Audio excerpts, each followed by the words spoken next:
We begin tonight with the News 4 Jax investigation. A Jacksonville business caught on camera dumping sewage illegally. This afternoon, the health department sent us the official reprimand. This letter of warning against the company involved, Floaters Portable Sanitation. Floaters tells News 4 Jax it's all a misunderstanding. Well, News 4 Jax investigator Lindsay Gardner is part of our investigative team that has been working this story for 2 months. Tonight, she follows possible money owed to the city. Lindsay, this investigation began after News 4 Jax took the Duval County Health Department's evidence obtained from a whistleblower, and the whistleblower brought this evidence straight to the local station. Yes, they did, Tom, and the Department of Health is confirming to us that they began their formal investigation only after we then brought them these photos of what looked to be illegal dumping there. Now, we do want to note that we have agreed to keep our source in this story confidential until this investigation is complete. Picture after picture after picture, all obtained by News 4 Jax, show a violation. Several workers with Floaters Portable Sanitation offloading sewage from their trucks and porta potties through a hose into this dump station they weren't permitted to use on this downtown Jacksonville property. Our source even followed one of the company's trucks through downtown Jacksonville to the lot in question off Adams Street in Talleyrand. Just stop. Just stop. You can see another truck then parked with porta potties labeled with the Floaters Company logo in tow. It's the same spot our source's hidden cameras captured Floaters employees taking steps to offload the septic holding tank waste down that drain more than a dozen other times. The hidden camera timestamps show different trucks arriving on 7 different days over 2 weeks in July and August, some even coming before dawn. What made you all bring the evidence to News 4 Jax to get something done? The evidence was brought to News 4 Jax because something needed to be done about it. It needed to stop, and they need to pay the piper. We've agreed to protect our source's identity until the investigation is completed. He's concerned about being sued by Floaters for blowing the whistle. We can't tell you he works in a similar industry. Is this an issue of competing business, or is this an issue of public health? A little bit of both. We took this evidence straight to the Duval County Department of Health. News 4 Jax investigator Vic Michelucci pressed the department's director Scott Turner for answers. Turner tells us they began investigating this as a formal complaint after we provided these pictures. Was what they were doing illegal? It's not permitted. It hasn't been deemed illegal, but it is not permitted through what we permit them to do. Isn't it against the statutes, though? They are required to dump at a approved facility. So that facility was not approved for them for dumping. So technically it was illegal? Technically. Here's why.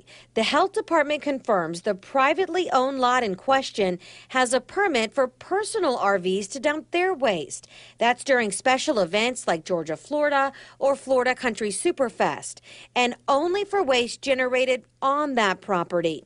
It is not permitted to ever allow outside commercial waste from a commercial company like Floaters, period.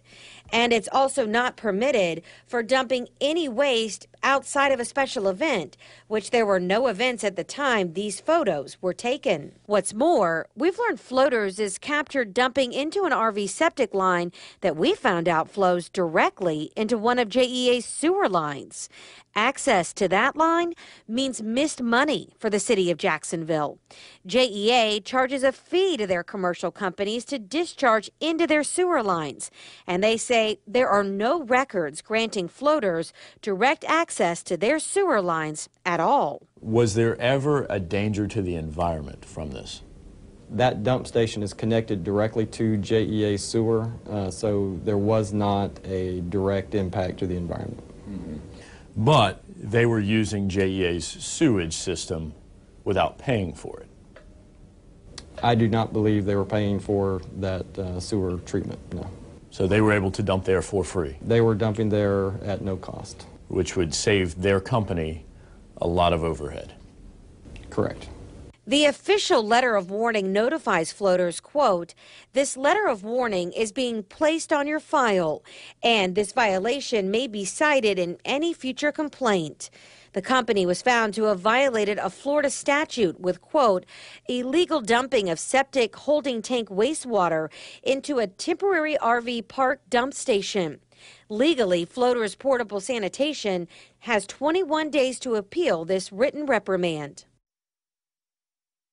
We have been reaching out to Floaters Portable Sanitation for their side of the story for 2 months now, and today we got a statement.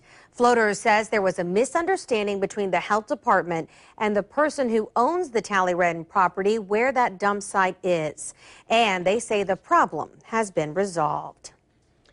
Lindsay, do you know whether JEA might try to recover any money for these unpaid fees for accessing the sewer lines? I asked JEA that exact same question, Tom, and they told me if they are able to prove that any illegal activity happened, then they would consider taking some steps to recoup that money.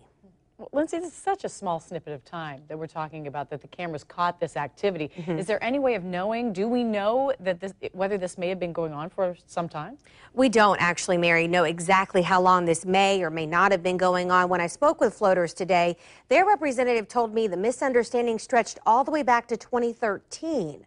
We should also note that waste haulers like Floaters don't have to discharge their waste at JEA. They can use another private facility. Floaters says that's the system that they are using, although they are now considering adding a drain to their business property as well. Of course, we'll continue to follow this story for you. Thank you, Lindsay.